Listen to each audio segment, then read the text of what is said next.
Hello everyone.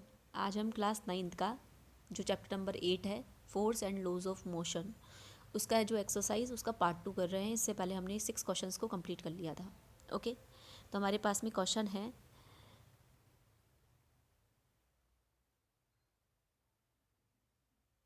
हमें पास question given है कि 8000 kg का जो इंजन है वो पुल कर रहा है वैगन्स को। कितनी वैगन्स है? 5 वैगन्स है।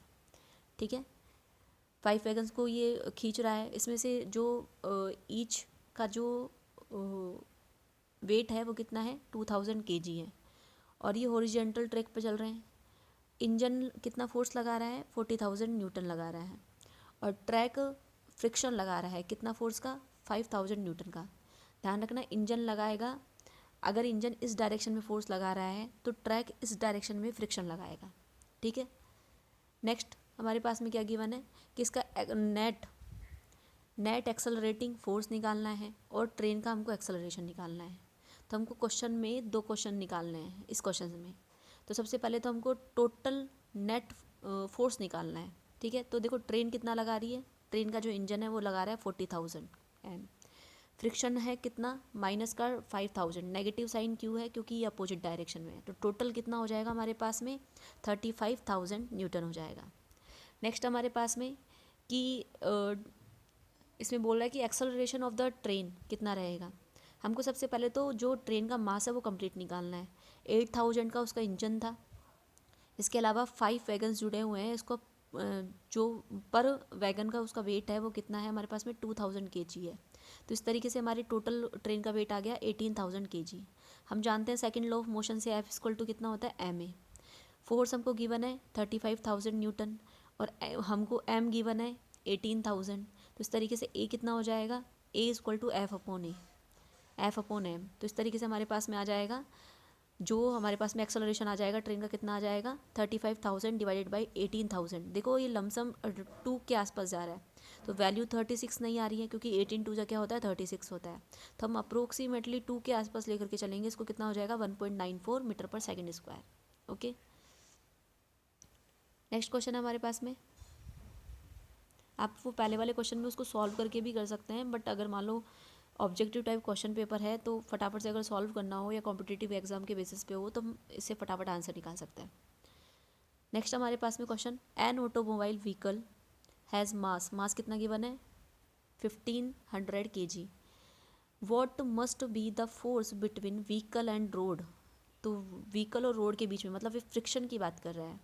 If the vehicle is to be stopped with a negative acceleration, acceleration कितना है? 1.7 मीटर पर सेकेंड स्क्वायर, पर नेगेटिव एक्सेलरेशन लग रहा है। ठीक है, तो मास कितना गिवन है हमारे पास में? 1500 kg। एक्सेलरेशन नेगेटिव लग रहा है क्योंकि वो गाड़ी रुक रही है। ठीक है, कितना एक्सेलरेशन? माइनस का 1.7 metre per second square. Force हमको निकालना है, F इक्वल टू ma होता है। तो इस तरीके से अगर हम सॉल्व कर रहे हैं तो हमारे पास में आ रहा है माइनस का 2515 न्यूटन। ओके, तो रोड और व्हीकल के बीच में कितना लग रहा है? माइनस लग रहा है, क्योंकि फ्रिक्शन हमेशा कैसे होगा? उसके मोशन में नेगेटिव होगा। ओके, नेक्स्ट क्वेश्चन हमारे पास में, what is the momentum of an object of mass m and moving with the velocity v। तो हम जानते हैं कि जो मोमेंटम जब भी हम निकालते हैं तो मोमेंटम को हम रिप्रेजेंट करते हैं p से। यस, p से अगर हम रिप्रेजेंट करते हैं तो p इक्वल टू क्या होता है? m उसका मास मल्टीप्लाई बाय वेलोसिटी mv। तो जहाँ वेलोसिटी का डायरेक्शन रहेगा वहीं मोमेंटम का डायरेक्शन रहेगा। ये हमारे पास में वेक्टर क्वांटिटी है, तो इसका आंसर क्या हो जाएगा? dmv। Okay, mv। Next question हमारे पास में, इसमें क्वेश्चन है हमारे पास में, using A horizontal force 200 Newton we tend to move a wooden cabinet across a floor at a constant velocity. What is the friction of force that will be exerted on the cabinet? ठीक है, अब देखो ध्यान से सुनना कि हम force लगा रहे हैं 200 न्यूटन का। हम फोर्स लगा रहे हैं 200 न्यूटन का। फ्रिक्शन इसके जस्ट अपोजिट काम करेगा। तो ये कैबिनेट क्या हो रहा है कि कांस्टेंट वेलोसिटी से जा रहा है। मतलब क्या कि हमने जो फ्रिक्शन वाला फोर्स था उससे ज़्यादा फोर्स लगाया, तब जाकर कि ये इसमें कैबिनेट में क्या हुआ? मोशन हुआ। तो हम क्या बोलेंगे, यहाँ पर जो भी हमारे पास में फ्रिक्शन रहेगा वो फ्रिक्शन हमेशा 200 न्यूटन से कम रहेगा according to question. As the wooden cabinet moves across the floor at a constant velocity, the force applied is 200 Newton. Hence, the friction force that will be exerted on the cabinet will be less than 200 Newton. तो हमेशा कैसा रहेगा, 200 Newton से friction कम रहेगा. Okay, next question है. According to the third law of motion, when we push on an object, the object pushes back on us.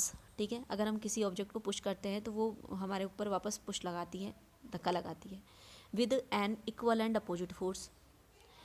If the object is a massive truck parked along the roadside, it will probably not move. ठीक है, तो हम अगर मान लो एक बड़े से truck पर हम धक्का लगा रहे हैं जो रोड पर पार्कड है, ठीक है, तो वो मूव नहीं करेगा.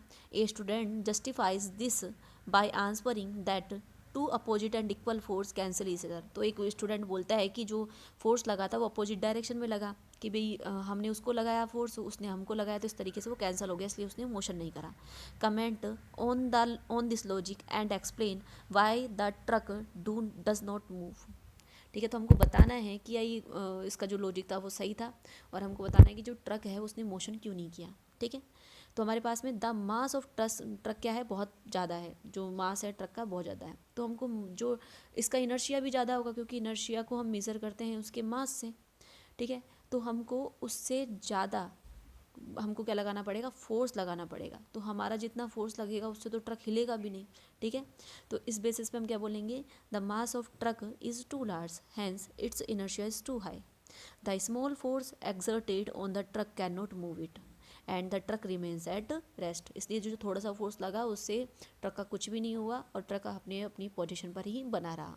For the truck to attend motion, तो ट्रक को अगर मोशन में लाना है तो हमको external large amount of unbalanced force need to be exerted on it. तो हमको एक बहुत बड़े अमाउंट में हमको क्या करना पड़ेगा, अनबैलेंस्ड फोर्स लगाना पड़ेगा, तब जा करके ट्रक मोशन में आएगा.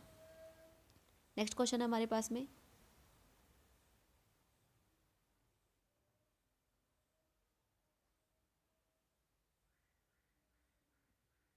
क्वेश्चन है हमारे पास में, ए हॉकी बॉल. ठीक है, A hockey ball of mass, कितना है मास, कितना गिवन है, 200 ग्राम. तो ध्यान रखना जब भी हमको ग्राम दे रखा हो, ठीक है, तो हम उसको केजी में कन्वर्ट करके चलेंगे, क्योंकि हमारी जो यूनिट्स आती है फोर्स की वो केजी मीटर पर सेकंड स्क्वायर में आती है. इसका जो हमको क्या गिवन है, 10 मीटर पर सेकंड इज स्ट्रक्टेड मतलब हॉकी स्टिक से वापस वो टकरा करके रिटर्न चली जाती है अपने पाथ में जहाँ से वो आई थी. अब वेलोसिटी क्या हो जाती है उसकी, चेंज हो जाती है 5 मीटर पर सेकंड. तो क्या हुआ कि एक हॉकी बॉल थी, उसका मास था 200 ग्राम. तो जैसे ही वो किस स्पीड से आ रही थी, 10 मीटर पर सेकंड की स्पीड से आ रही थी. तो जैसे ही वो हॉकी स्टिक पर टकराती है तो वापस अपने उसी ओरिजिनल पाथ में लौट जाती है जहाँ से वो आई थी. अब उसका वेलोसिटी कितना हो जाता है, 5 मीटर पर second square. Calculate the change in momentum occurred in the motion of the hockey ball by the force applied by the hockey stick. ठीक है, हमको क्या निकालना है, जो मोमेंटम है उसमें चेंज निकालना है. ठीक है, तो सबसे पहले मास कितना हो जाएगा बॉल का, 0.2 kg, क्योंकि हमने ग्राम को केजी में चेंज कर लिया. इनिशियल 10 मीटर पर सेकंड, फाइनल कितना हो गया 5 मीटर पर सेकंड. पर नेगेटिव साइन क्यों आया, क्योंकि अगर इसमें डायरेक्शन पहले ऐसे था, अब बॉल क्या हुआ, इस तरीके से जा रही है. बॉल इस तरीके से जा रही है, हम जानते हैं जो वेलोसिटी होती है वो हमारी एक वेक्टर क्वांटिटी होती है, इसलिए हमको नेगेटिव साइन यहाँ पर लगाना पड़ा है. ओके, तो नेक्स्ट हमारे पास में एम यू, हम जानते हैं मोमेंटम का जो वैल्यू होता है वो कितना होता है, एम वी होता है. तो हमारे पास में इनिशियल वेलोसिटी कितनी दे रखी है, 10 मीटर पर सेकंड. तो हमारे पास में क्या हो जाएगा, 2 kg मीटर पर सेकंड. फिर हमको यहाँ पर गिवन है कि फाइनल मोमेंटम कितना है, एम वी. तो हमारे पास में क्या हो जाएगा, 0.2 kg, और फाइनल उसमें वेलोसिटी हमने लिख दी. जैसे हम वेलोसिटी लिखते हैं, जैसे हम वेलोसिटी यहाँ पर लिखते हैं तो देखिएगा आप में, तो हमारे पास में जो final momentum of the ball कितना आ जाएगा, फाइनल मोमेंटम आ जाएगा -1 kg मीटर पर सेकंड. तो डिफरेंस निकालेंगे तो बाद वाले में से पहले वाले का निकालना है. ठीक है, फाइनल में से पहले वाले का. तो फाइनल वाला कितना है हमारे पास में, तो हमारे पास में है 2 माइनस 1, तो हमारे पास में कितना हो जाएगा 3 kg. ठीक है, तो हमको क्या निकालना था,